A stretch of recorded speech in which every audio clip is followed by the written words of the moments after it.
Hi, this is Benoy Thanjan, your host of the Solar Maverick podcast, and also the founder and CEO of Reneu Energy. Reneu Energy, we're a solar developer and consulting firm. We've developed more than 100 megawatts of solar projects across the U.S., and we help clients execute clean energy projects with confidence. We act as your owner's rep, overseeing developers, EPCs, and financing partners to de-risk your project and keep it on schedule. We also provide development as a service, supporting origination strategy and execution so you can advance projects without building a large internal team. On the renewable energy credit side, we offer REC brokerage, REC asset management, and custom renewable energy credit research, helping clients understand pricing, policy shifts, and long-term market dynamics. In addition, we provide new market analysis and financial modeling to evaluate opportunities, assess project viability, and support investment decisions. To learn more, reach out at info@reneuenergy.com. That's info@reneuenergy.com. We'll also have information on the notes of the podcast as well. Let's get into it. The bar for what you can do has just risen so much. What used to be you're an overachiever is now almost expected. What used to be impossible is now what your overachievers are doing. You have a huge window right now to just really cut down expenses or maximize your output and growth and really have a huge competitive advantage versus other organizations. Hello and welcome to the Solar Maverick podcast, where solar meets entrepreneurship and experience. I'm your host, Benoy Thanjan, so let's get into it.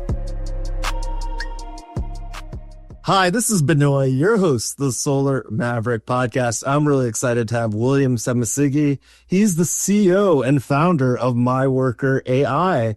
Will and I have known each other. We're talking about this now for 6 years. He's actually been on the podcast before, the Solar Maverick podcast, with another company that he had, SAS Mining, which is a platform that brings investors to Bitcoin mining projects using renewable energy. We'll have it on the notes of the podcast. We're here to discuss MyWorkerAI, his newest company, which now it's been, a year and a half, 2 years that you've had it? It's kind of crazy to say out loud. This year and a half period, it's felt like a decade almost. It's been a lot on it. Definitely.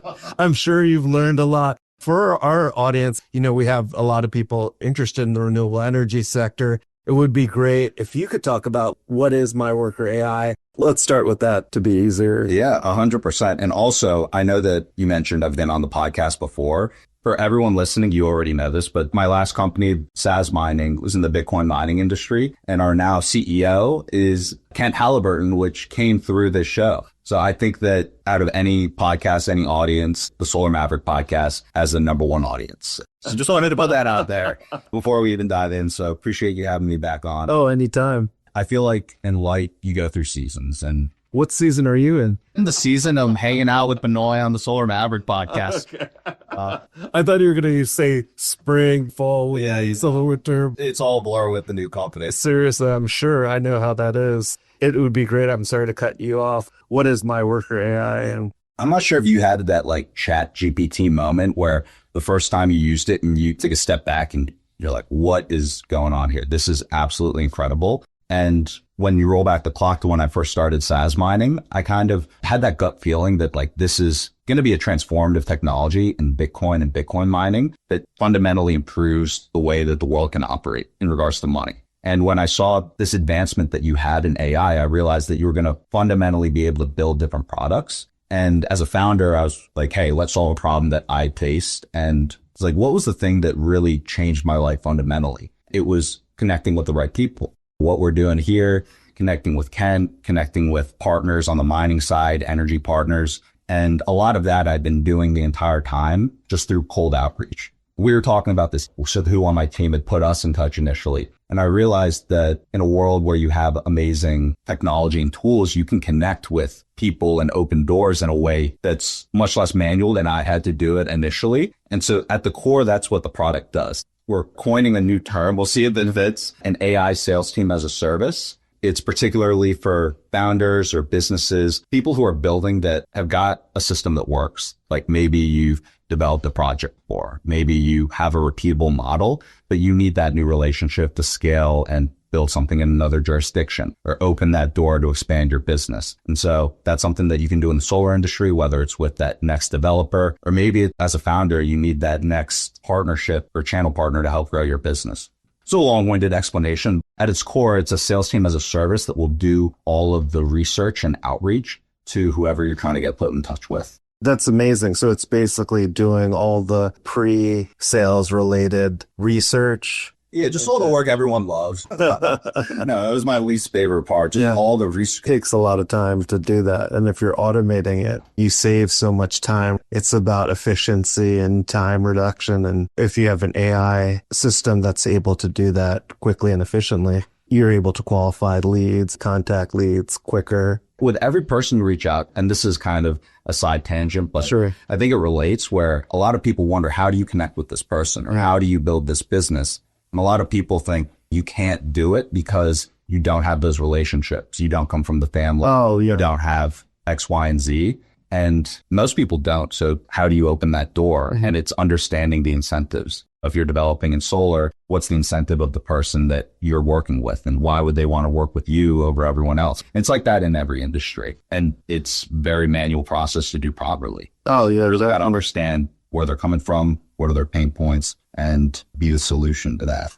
That definitely sounds like a great value proposition. I'm assuming it's like a subscription sort of fee. Is that the model? And then how many users you have that are using MyWorkerAI? We have our base tier is for $500 a month. You get up to 1,000 outreaches. Mm-hmm. So that covers everything from setting everything up to researching, personalizing outreach, and getting that first response. But then you get to take over. So till that first interested response, that's what the product covers. Yeah, that's pretty comprehensive. How did you come up with that idea? I guess you already mentioned it through your own experiences doing it manual. You saw AI as an opportunity to automate that, right? And that's how. I'm sure that a lot of people who are listening, when they're building their own businesses, they've gone through that process of pivoting, seeing what worked. In the tech side, I've been trying to build tech products for about 10 years. And I wish I'd learned what I'm about to mention earlier, but the number one rule that they teach you and YC and a lot of these founders say is listen to your users and talk to your users. Yes. And so the initial idea for MyWorkerAI was slightly different. It was more broad, where, hey, AI to complete any task. My personal task as a founder, and the one that we've talked through, is the one that consistently came up as most important in those customer discussions. Yeah, that's pretty interesting. Can you give maybe an example of an actual customer and how you're helping them in their sales process? Yeah, 100%. So obviously I want to plug SAS mining, but I'll talk about a different opportunity. But if you want to start mining Bitcoin, SAS mining's here. Yeah, so we'll have Kent. Yeah, well, I've come on. He'll talk all about it. No, but with my worker, I'll give an example. He's now become a really good friend. He's a founder of a company called Kasaya. His company is trying to automate the real estate market. So instead of you needing to find a place, go through a broker, and go through all this paperwork and have a huge cut taken out, his platform just takes care of all that with AI. And so he's been using our platform, MyWorkerAI, to do all of that research, outreach, and getting in touch with those different realtors who can go and list their property on the platform. And so what would have taken a whole team of sales reps, business development reps, and a tremendous amount of research and time, he's able to do it and run that whole process himself as a founder and have control over it, but also just multiply his time. So it's helping customers find rental properties, right? And then he's able to use MyWorkerAI to aggregate all the information that's out there instead of using an MLS database. Yeah, you actually are getting into one of my favorite parts about just the technology side, because in the previous world, when we first connected, what you'd have to do is there are different databases out there, and we'd go and you'd buy lead data to try and say, okay, well, I've seen that I want to get in touch with this person. Let's figure out how to contact them, get their email, reach out. If you send out too many emails, your email's not even going to get seen. It's going to go to spam. So before you even start your outreach, you got to set up a new email domain to do that outreach. Then you've got to understand, personalize, get all that information. And it's just a really long process. In his case, he's able to go and individually get himself run the system where the AI does all the research, builds the lists in certain areas. You can give any information on who you want to get on the phone with. who is your ideal target customer that you want to speak with. And the system will ingest that and then do all the follow-on activities like a salesperson. Oh, that's pretty amazing.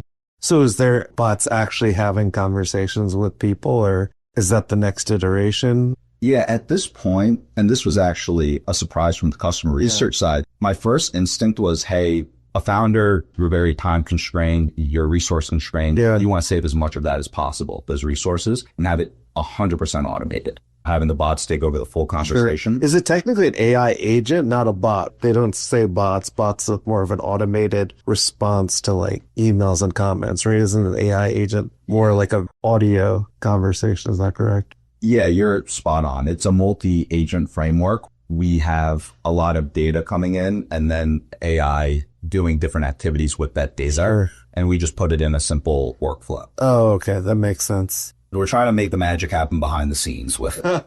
Yeah.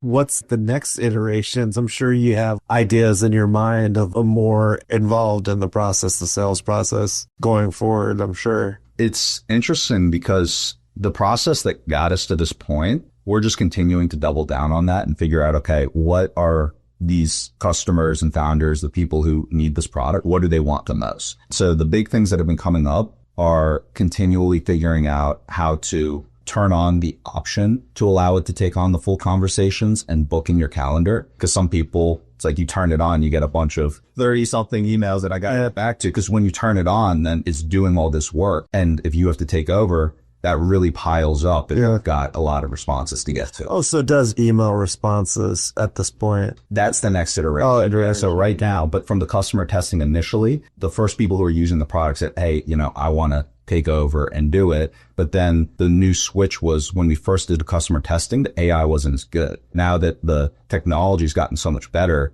and people trust it, they'd rather just have it take care of everything because it saves a lot of time. That makes sense. And is there any underlying technology that's helping using MyWorkerAI, or is it unique to MyWorkerAI, the technology or the AI? I'm going to try not to geek out on this part so much. I'll briefly summarize my view on the entire ecosystem. Yeah. I'm not sure how much your listeners are diving into AI, but my view is that you've got these base foundation models and you have these companies that are going to make that engine just so much more powerful. Yeah. And I think that you're going to keep having these people saying, OpenAI killed my startup if they try and compete with that engine. Oh, yes. The way that you are still very successful, scalable, defensible moat in a world where you have exponentially improving engines of AI is you build an experience around that engine. So every time that gets better, your car gets faster. It's like you have a rising tide that lifts all ships and then you outcompete. And so the way that we've tried to approach this here is we have in the background, the brains, multiple engines. We've got OpenAI, we've got Anthropic, like with Claude. Yeah. And then on top of that, we're pumping in these other rising tides or data from these other providers that help with this process. And let's coordinate them all simply within our product to do this work to be done, AI sales team as a service. That is my view on things, the ecosystem. It's kind of a long answer to the question. No, it's actually a great response.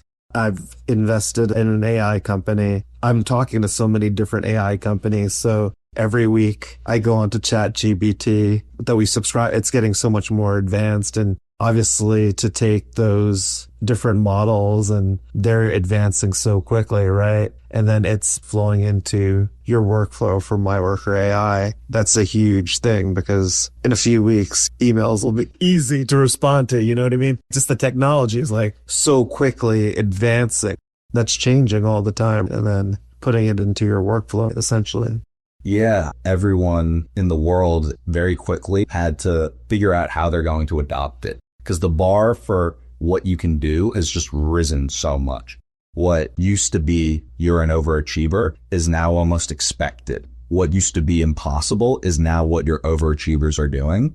So you've seen companies break out and experience massive growth on the tech side. And I think that just like with any technology wave that's here to stay, if you're in solar, you figure out something within your process that your older competitors are slower to adopt. Oh, for sure. You have a huge window right now to just really cut down expenses or maximize your output and growth and really have a huge competitive advantage versus these other organizations that you might have 1/10 the amount of employees, but all those extra 90 employees, whatever, the other company are slowing them down. It's so interesting you mention that because I'm actively looking for AI solutions, obviously, for Reneu Energy. We're a developer and consulting firm for solar, like to be more efficient, to increase sales. Sam Altman, who's the founder of ChatGPT, said that there'll be billion-dollar companies with just one person because everything will be run by AI. And it's amazing to me from our uses within Reneu Energy, like, oh my gosh, we don't need a person now on the research front or understanding different incentives or even responding to proposals and marketing. And it's just amazing how it's getting just so advanced so much more quickly. And everyone recently has been talking about Grok. Oh, I'd be really curious to actually hear your perspective in the solar side. You're working on so many amazing things and what your thoughts are in terms of how it's affecting solar and how the technology's been evolving. Solar is a pretty innovative industry and it's growing exponentially, but I'm seeing a lot of creativity when it comes to AI solutions in almost anything you could think of related to the solar process, meaning like asset management, operations and maintenance of equipment, helping design projects, interconnection, permitting, making financing more efficient. And I probably don't see like all the AI companies. And I'm also having the podcast too. You know, I get a wide variety of people contacting us, and we're actually going to have, outside of MyWorkerAI, 5 or 6 different AI companies that are focused on different aspects of the renewable energy space. I've done different demos, reviews to their products. It's mind-blowing how it makes you save so much time or you can increase sales. So it's exciting because I think it's going to make things so much more efficient than it was before. It'll speed the energy transition. It's exciting times. People within the industry are able to incorporate, as you mentioned earlier, like the innovation that's related to AI earlier are going to be the ones that are going to be the most successful. So I'm excited to share some amazing companies and founders that I've met through the podcast or through what I'm doing. We're looking at their technologies too to incorporate, and some of them we have, but opening it to the Solar Maverick audience to learn about the innovative things. And obviously, MyWorkerAI is, something that I'm thinking for Reneu Energy's business going forward. We've talked about it. Yeah. Also, I feel like there are some people that have a sense and a pulse for where things are at and kind of where things are going. And I think that when you're in solar, the audience that you see is naturally along that forward thinking. There are certain industries like that. A lot of people associate it more so with tech, but I think especially on the energy side, you look at solar, and we talked about it, and I'm sure your audience knows way more than I know about, like just the cost curves and everything happening in solar. And so I think that just the merging of being at the forefront of one of these emerging and growing industries, and then just layering in the best technology on top of that, really just solving those problems on the forefront in your day to day. Like, how can you do this better? It's going to be amazing to see the people who adopt it and what, like you mentioned, Sam Altman have mentioned, these single people or very, very small elite Navy SEAL-like teams go out and accomplish. Everyone's worried about AI replacing them. I think the key thing is being the person who knows how to use AI as a tool. And those are the people that are going to differentiate versus the people who are just not really actively strategizing how to use AI. It's a huge learning curve, but I think you have to immerse yourself into it. I think you mentioned a lot of great points. Like, first, we have this amazing electricity transition that's happening. Solar is the cheapest form of electricity in the world. And then it's also the fastest one to come online. Then also when you couple it with energy storage, battery prices are going down exponentially. But then you're seeing load growth increase exponentially because of AI. But then you could layer the technology of AI to make solar and renewables and microgrids and energy more efficient and quicker generation. So it's a really exciting time, and it's in the early stages, I believe. You know what I'm realizing? Everything is happening faster than we think. Even just watching ChatGPT on a weekly basis, I'm getting blown away with how quickly it's getting smarter. Things are going to happen a lot faster than people think. And I'm not sure if someone has talked about this on the podcast before, but when you combine those pieces you just talked about, which is the energy that's going to go into these data centers and this compute, that was outside of just using the model and then seeing how amazing it was. The thing that got me to look at this and just think, holy shit, this is going to change everything was when you do Bitcoin mining, you're in the data center business in a way. First, you understand how long it takes to get things online, how difficult it is to execute. And then when that does come online, you're mining Bitcoin, you're supporting decentralized money. This, you're supporting intelligence. And that is very, very hard to comprehend, this exponential increase in compute. But when you speak with the top AI researchers, like from those labs, OpenAI, et cetera, what you realize is that the path forward to crazy superhuman level intelligence is not some, hey, we got to solve some crazy breakthrough. It's more so, oh, you kind of take what you have and you just add more compute, and the money's already going into the data centers. And so the AI future of work, AI doom, all of that, that's a whole nother deep conversation that we tend to be like. But on the just pure performance of AI and how good this is going to get to really get people to understand, these models are going to become crazy. Today, as you're listening to this, is the worst these models are ever going to be. And you look 2 years ago, they were trash compared to today. Yeah. The delta, the gap in how bad they were 2 years ago versus today, you're going to have a bigger step jump increase based on the intelligence curve 2 years from now to where they are today. And so we already think that this stuff is absolutely mind-blowingly amazing. So if there is any forcing function for anyone, if you're trying to build something, you very quickly realize that if you don't adopt it, you are fighting an uphill battle. You're pushing that rock For sure. the hill. If you adopt it early, you're kind of rolling it down the hill where you have a huge competitive advantage. So not trying to pitch or sell anyone on using any type of thing. I'm just saying that it's very important to pay attention for understanding how to protect your business. Yeah, definitely. That's actually a great response. And how do you think MyWorkerAI differentiates? I'm sure there are other companies doing something similar. How do you think you're differentiating from your competition? This question is one that I've answered like a billion times with different investors. But in reality, to say it straight, I think that in any industry, you're going to have a lot of competitors and people are going to approach it in different ways. I kind of explained our philosophy in terms of how we approach building and my view on the industry. Many other competitors are more so looking at building another tool or a workflow that tries to compete against these base models. Let's focus on this use case where like, we're really just trying to build this thing for these founders that have something that works, that are trying to scale, give them a tool that was going to help them get more business, more partners, have a team on a subscription. That makes sense. I mean, that's a great response to it.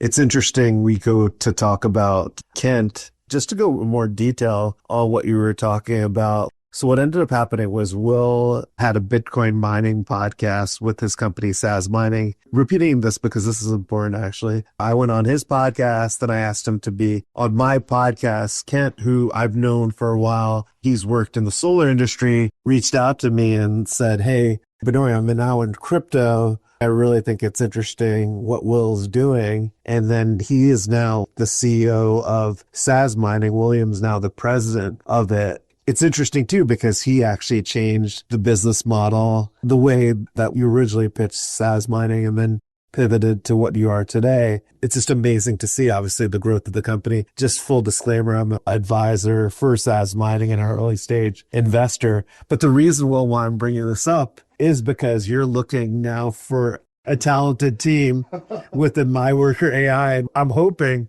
that the Solar Maverick community, we found the Maverick. And now he's over Bitcoin. So that Kent Halliburton, Alburn's his last name. So we talked about this yesterday. It's all about building an exceptional team. You're looking to build a great team at MyWorkerAI. Can you talk about some of the roles that you're actively looking for and what you're looking for? And maybe someone from the podcast is listening. Maybe. Yeah, absolutely, man. I'm actually really glad that this came up. You're the man. So for context, Ken, he's now the CEO, everything that you mentioned. And when I came on, I was like, you have the most amazing audience because just consistently put out amazing content. The people who are listening are incredibly bright. And right now with MyWorkerAI, my view on this is you want to find the best people in the world if you're going to solve the hardest problems and you're going to try and build and really create the future. At MyWorker, I realized, hey, we need LeBron, KD, Michael Jordan all on the court.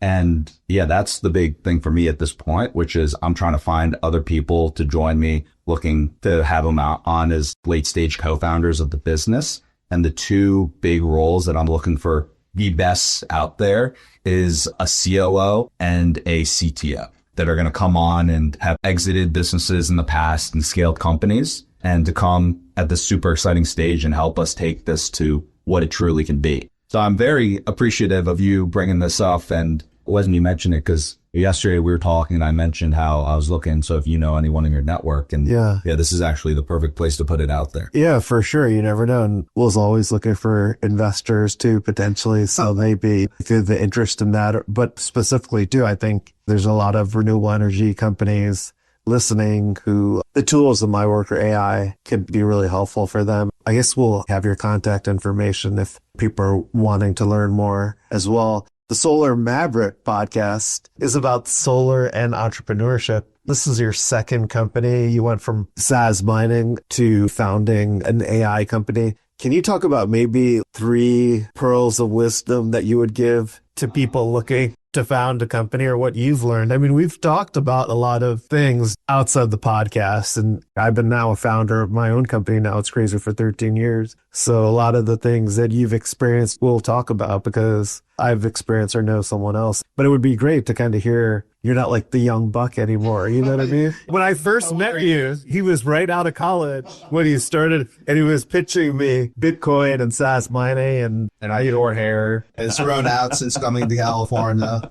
Yeah, to come into beautiful Santa Monica, California. We're here in this beautiful studio. So thank you to Will for setting this up, and Jerry, who actually set up all the video and acoustics for this. So shout out to Jerry. Jerry's the man. Yeah. Well, I think that there's a couple of different ways that I could take this. I would say that the biggest thing, and it's so crazy because it doesn't seem like it's related to business and it sounds a little woo-woo, but I'm telling you that this is game changer, is really visualizing and kind of knowing what it is that you're aiming at. It's okay that that changes over time, but if I just look at everything that's happened, it was something that was put out in the mind. You could do it through meditation, and meditation's been big, but I think that it's really just understanding and seeing it clear as day, and just taking time, check in every once in a while. If you can do it daily, that's amazing. But just taking a step back, closing your eyes, and then really honing in on what it is that you're aiming at and why.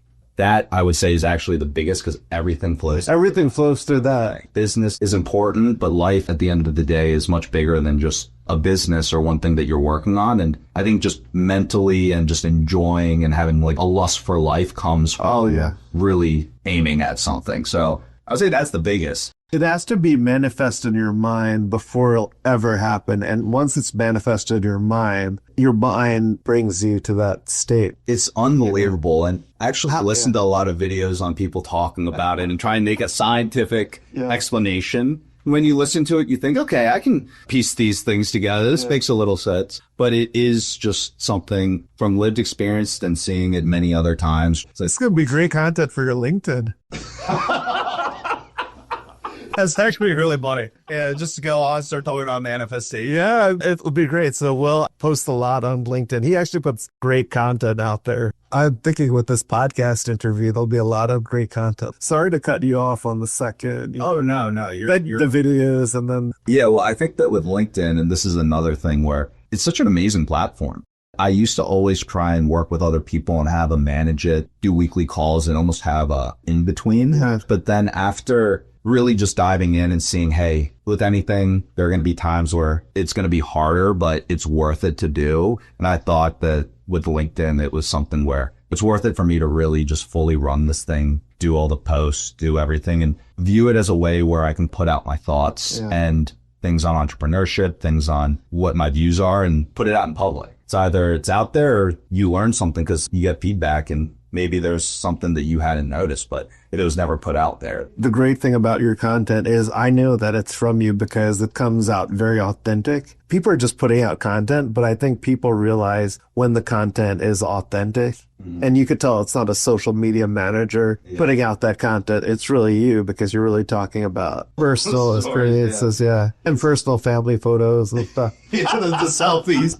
Yeah, sometimes I'll take these and I always run it by them. Like, is it cool if I just like post this on LinkedIn? Yeah, like, yeah, it's fine. It's interesting because I was talking to Will about this. AI is going to be game changing and everyone's life is going to be impacted by it. It's one of the big trends. But I was also telling him like personal branding. People are going to buy not from companies, but from people that they know, like, and trust. Will had this experience doing the size mining podcast, and now he's having this experience on LinkedIn and getting a lot of engagement from it. And people have to feel like they know, like, and trust. You're adding value to them, but that's how you differentiate too from all the competition. I think the content side, a lot of people, to your point, will look at it as, hey, let's just put something out. Just like you're checking the box. It's like you got to, like, all right, we got that done. But it's one of those things where getting into it, Let's get into it. It's get into it. And it makes a difference. It does make a difference. Yeah. I can go back to the pearls though. Yeah, for sure, because this is a great LinkedIn content. I was saying social maverick. Dude, you got your next podcast idea. Seriously, the AI maverick. The AI social maverick.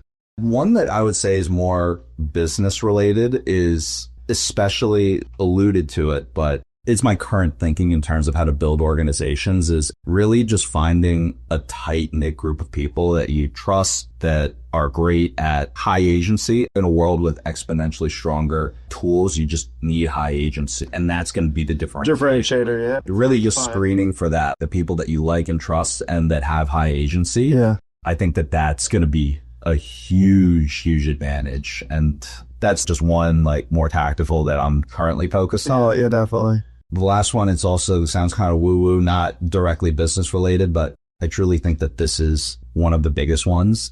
Honestly, probably even bigger than a pure tactile, which is just have gratitude for everything. Everything in life. I think that people want to work with and do things and support people who they're rooting for, have gratitude and put out that energy. And I think that you see it all the time in the media and you see it, people who might rise and fall. And then also just from personal anecdotes, the times where things going right that you can't explain, that you're getting lucky, I think align really well with just when you're really grateful for something and you just feel better. I think gratitude is like a superpower. It definitely is. You know, it's interesting. In the morning, I try to write 3 things in the morning that I'm grateful for. And I've noticed that actually makes a difference in the day. And then as Will notice, I'm always observing.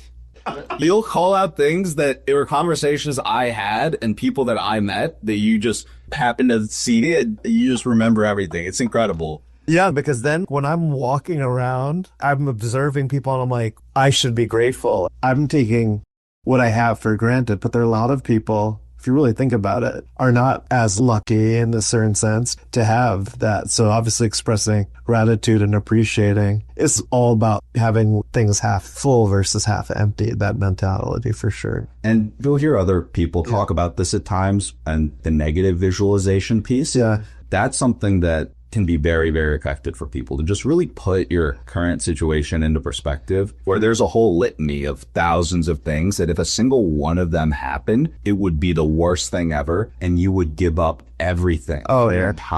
All your possession, everything to just have that one thing reverse. And that was something that I actually used to do a decent amount of negative visualization. I haven't done it in a little bit. That's another little mental hack where you're all set, you know, in any moment. And there's so many things, thousands of things that you could be grateful for in that moment. Even if your life feels like it's falling apart at any moment, there's that whole litany of things that haven't happened that you'd do anything to get back to your moment right now. Oh, yeah. Being mindful, being present, the better you're able to do that, it makes a huge difference. I think too, I don't know if you know Dr. Joe Dispenza. He has this book called Superhuman, but it has anti-negative thoughts creep in your mind. Like if you're able to change that to a positive, which is not easy, right? If you're able to do it, it's game changing in that sense. Obviously focusing on the positive, saying like in the morning, hey, today is going to be a great day. These things do make a difference, especially if you follow these routines on a daily basis. Yeah, Joe Dispenza is great. He's for the people who want to actually take that next step and we'll get into that visualization piece. You just go onto YouTube and type in Joe Dispenza visualization. There'll probably be some 15, 20-minute video. You just follow his voice. Close your eyes and... Oh, for sure. He does a great job. Is there any book that you would recommend or content that you've learned a lot from that you think would add a lot of value to our Mavericks, our listeners of the podcast? Definitely the Social Maverick podcast. I think that is, I mean, because your day is going to be brightened if you spend more time with Benoy. Since you've gotten here to Santa Monica, I've been happy. The delta between the positive to negative emotions, I think that's just all positive. Yeah, well, we're going to change the podcast to Social Maverick. Oh, did I say social? Yeah. Oh my God, yeah. I mean, it's catchy. Yeah. That's how you know that it's good. It's catchy. I honestly think that the big thing is, and not to give like the same answer, but Joe Dispenza, I mean, he's life-changing. I feel like one of those things where if you just toss out so many different things, it's hard. It's too much. It's too much, and then people don't do anything. But I mean, if they're going to do one thing that is highest impact, that's actually directly related to what I was talking about on those pros. So yeah, clearly just right after this, go check it out. Joe Dispenza on YouTube. Yeah. Visualization. Yeah, that's great advice. We'll have it on the notes of the podcast as well. Something that I've noticed with you too is you're disciplined. He's so disciplined. I mean, I wish I was as disciplined as Will is. And then it's all about being disciplined and then consistent every day, putting in the work. You're always focused on that. That's what makes a difference. A lot of people can't do it on a consistent basis. If you are consistently doing the high value work and adding value, it'll come and pay off eventually. It is. I've actually had this conversation with some people before. It's hard to explain, but I think with anything, once it's a habit, it's on repeat. And I think that the big mental unlock is when you do anything, there's always going to be that hard period. I'm not sure if you've done many ice baths. Yeah. Anyone listening, if you've done an ice bath or any of these things, you've experienced it where there's that point where it's just so cold and you just want to get out and you're just in pain. Realistically, if you were going to be in that much pain for the next 30 minutes, it's impossible. But everything goes in waves. And the little mental hack is, in a weird way, just think to yourself that this is just how it is. And then in the back of your mind, if you know that this too will pass and then it gets easier, just like the worst is going to be like in the discipline side, the painful point. It's like, this is the hardest that it's going to be. And it's only going to get easier. As you're thinking through that, you actually get through the hard part. And whether it's like lifting, making that decision to go to the gym, trying to sit down for that extra couple minutes. Yeah, definitely. You really do push yourself when I think about it now, more than most people, even more than myself.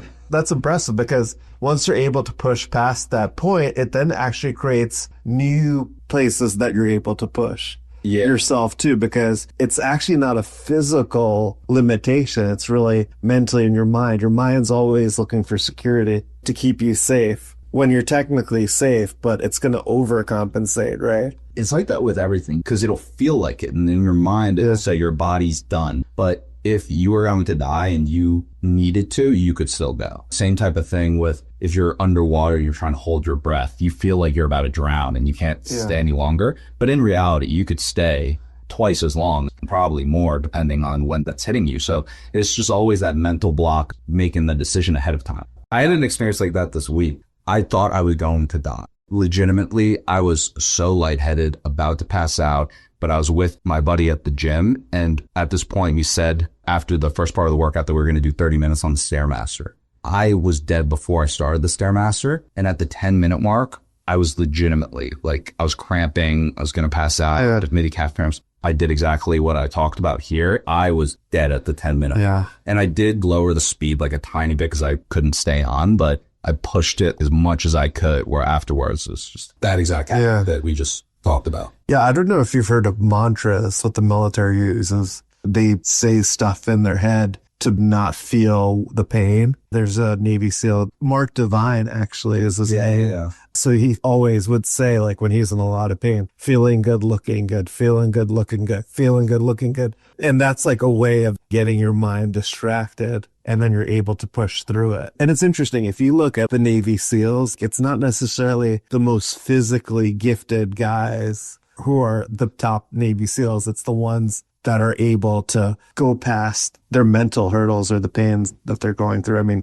obviously David Goggins, it's just amazing what he's able to do. I look at this guy, it's like, oh. And Jocko's amazing as well, you know? Yeah. So and I know some other Navy SEALs too. The mantra thing's really interesting. I hadn't heard that. So it's in a book that Mark Devine has. It's called Navy SEAL Fit. So I'll have that on the notes of the podcast. I thought it was really interesting. And like when I'm working out, I do that and it does make a difference where I'm able to push through past my limitations and it helps. Yeah. I'm going to try that because in a weird way, hearing you talk about it, I have something that I do that's a mental trick. Yeah. I've actually never verbalized this out loud in this way, thinking sure as a mantra, but let's say that you're in the gym, you're working out. A lot of people count their reps. So they might be thinking 1, 2, whatever it is. In my head, I don't count 1, 2, 3, 4, 5, 6, 7. I count 1, 1, 1. Oh, interesting. 2. Yeah. And then I'll set a goal in my head of what I need to count to